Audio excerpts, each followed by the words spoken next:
The One Year Bible, the Living Bible Paraphrased, July 4th. 2 Kings chapter 23 verses 31 through chapter 25 verse 30. New king of Judah, Jehoahaz, his age at the beginning of his reign, 23 years old. Length of reign, 3 months in Jerusalem. Mother's name, Hamutal, the daughter of Jeremiah of Libnah. Character of his reign, evil like the other kings who had preceded him. Pharaoh Necho jailed him at Riblah and Hamath to prevent his reigning in Jerusalem, and he levied a tax against Judah totaling $230,000. The Egyptian king then chose Eliakim, another of Josiah's sons, to reign in Jerusalem, and he changed his name to Jehoiakim. Then he took King Jehoahaz to Egypt, where he died. Jehoiakim taxed the people to get the money that the Pharaoh had demanded.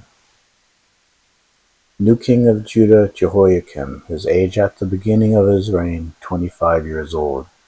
Length of reign, 11 years in Jerusalem. Mother's name, Zebidah, daughter of Pedaiah of Rumah. Character of his reign, evil like the other kings who had preceded him. During the reign of King Jehoiakim, King Nebuchadrezzar of Babylon attacked Jerusalem. Jehoiakim surrendered and paid him tribute for 3 years, but then rebelled. And the Lord sent bands of Chaldeans, Syrians, Moabites, and Ammonites against Judah in order to destroy the nation, just as the Lord had warned through his prophets that he would. It is clear that these disasters befell Judah at the direct commandment of the Lord. He had decided to wipe Judah out of his sight because of the many sins of Manasseh, for he had filled Jerusalem with blood, and the Lord would not pardon it. The rest of the history of the life of Jehoiakim is recorded in the annals of the kings of Judah. When he died, his son Jehoiachin became the new king. The Egyptian pharaoh never returned after that, for the king of Babylon occupied the entire area claimed by Egypt, all of Judah from the brook of Egypt to the Euphrates River. New king of Judah, Jehoiachin, his age at the beginning of his reign, 18 years old. Length of reign, 3 months in Jerusalem. Mother's name, Nehushta, daughter of Elnathan, a citizen of Jerusalem. During his reign, the armies of King Nebuchadrezzar of Babylon besieged the city of Jerusalem. Nebuchadrezzar himself arrived during the siege, and King Jehoiakim, all of his officials, and the queen mother surrendered to him. The surrender was accepted, and Jehoiakim was imprisoned in Babylon during the 8th year of Nebuchadrezzar's reign. The Babylonians carried home all the treasures from the temple and the royal palace. They cut apart all the gold bowls which King Solomon of Israel had placed in the temple at the Lord's directions.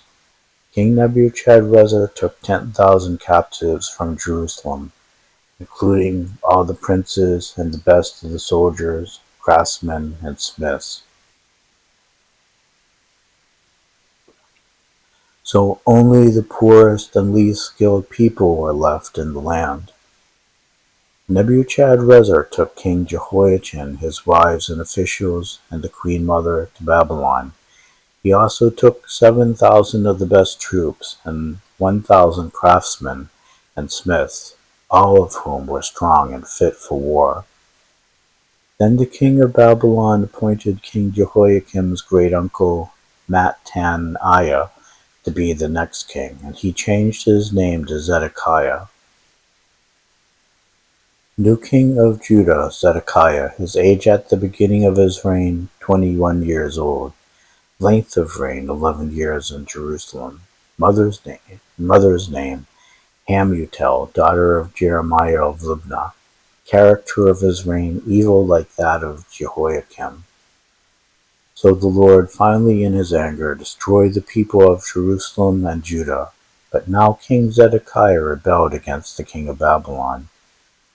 Then King Nebuchadrezzar of Babylon mobilized his entire army and laid siege to Jerusalem, arriving on March 25th of the 9th year of the reign of King Zedekiah of Judah. The siege continued into the 11th year of his reign. The last food in the city was eaten on July 24th, and that night the king and his troops made a hole in the inner wall and fled out toward the Arabah through a gate that lay between the double walls near the king's garden. The Babylonian troops surrounding the city took out after him and captured him in the plains of Jericho, and all his men scattered. He was taken to Riblah, where he was tried and sentenced before the king of Babylon. He was forced to watch as his sons were killed before his eyes. Then his eyes were put out, and he was bound with chains and taken away to Babylon. General Nebuzaradan, the captain of the royal bodyguard, arrived at Jerusalem from Babylon on July 22nd of the 19th year of the reign of King Nebuchadrezzar. He burned down the temple, the palace, and all the other houses of any worth. He then supervised the Babylonian army in tearing down the walls of Jerusalem. The remainder of the people in the city and the Jewish deserters who had declared their allegiance to the king of Babylon were all taken as exiles to Babylon, but the poorest of the people were left to farm the land. The Babylonians broke up the bronze pillars of the temple and the bronze tank and its bases and carried all the bronze to Babylon. They also took all the pots, shovels, fire pans, snuffers, spoons, and other bronze instruments used for the sacrifices. The gold and silver bowls, with all the rest of the gold and silver, were melted down to bullion. It was impossible to estimate the weight of the two pillars in the great tank and its bases, all made for the temple by King Solomon, because they were so heavy. Each pillar was 27 feet high, with an intricate bronze network of pomegranates decorating the 4.5-foot capitals at the tops of the pillars. The general took Seraiah, the chief priest, his assistant Zephaniah, and the 3 temple guards to Babylon as captives.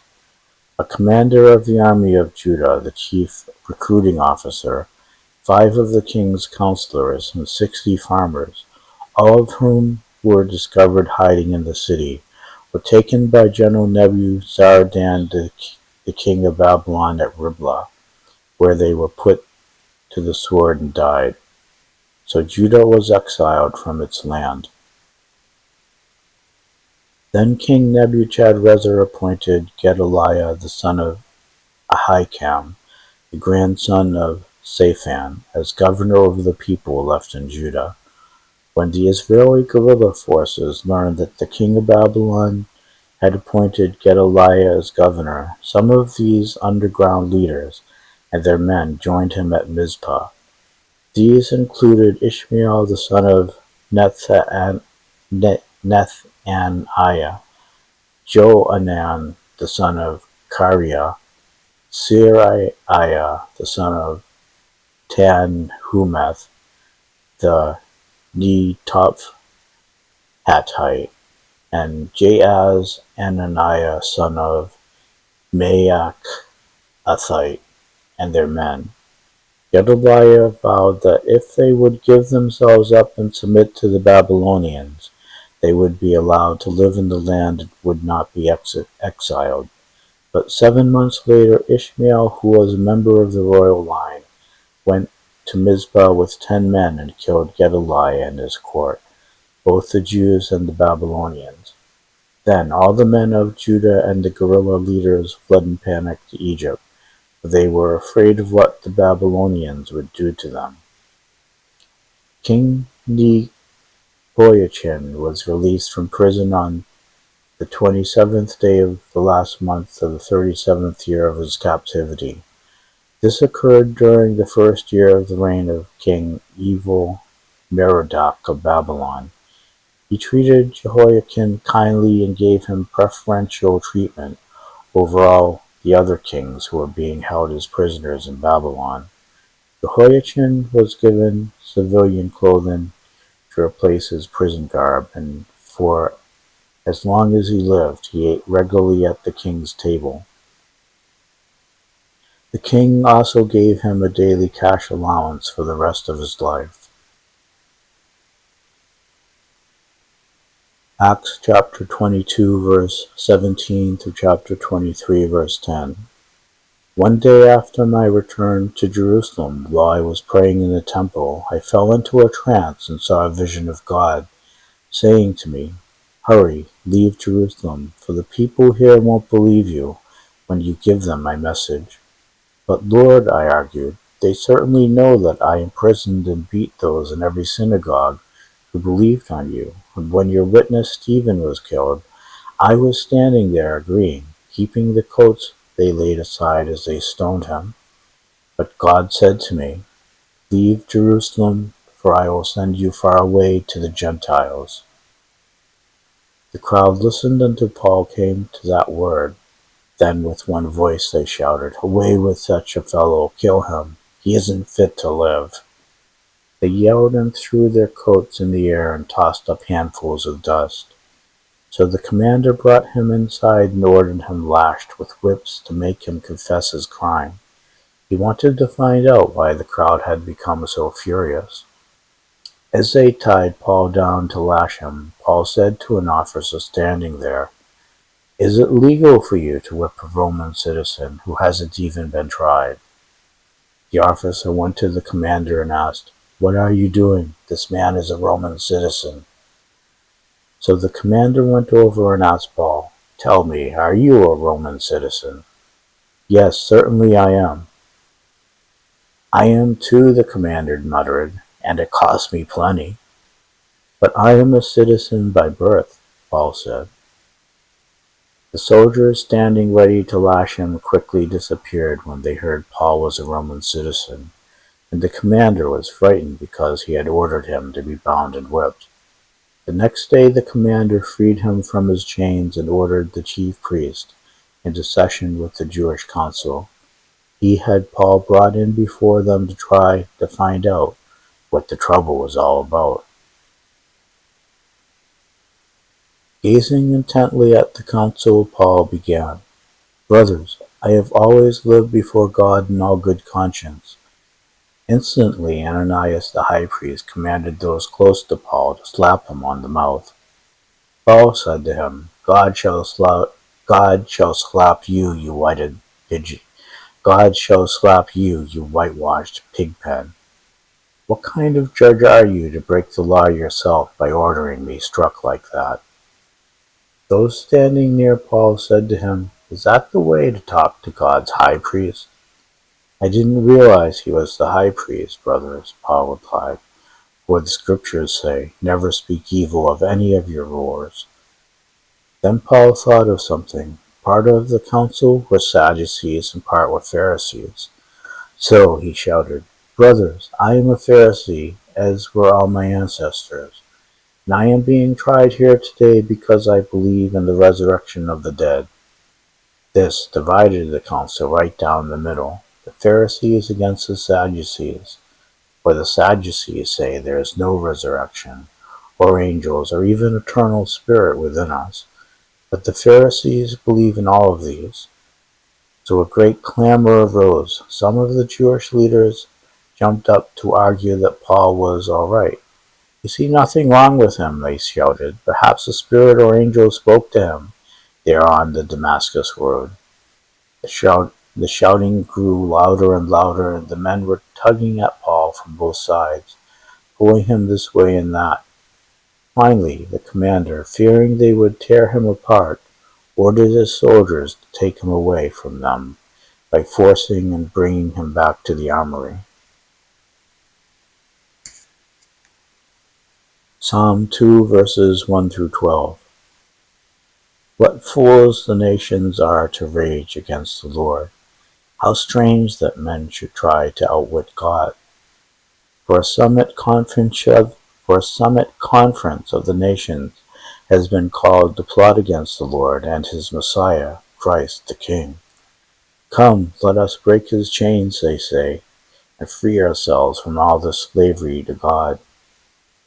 But God in heaven merely laughs. He is amused by all their puny plans, and then in fierce fury he rebukes them and fills them with fear.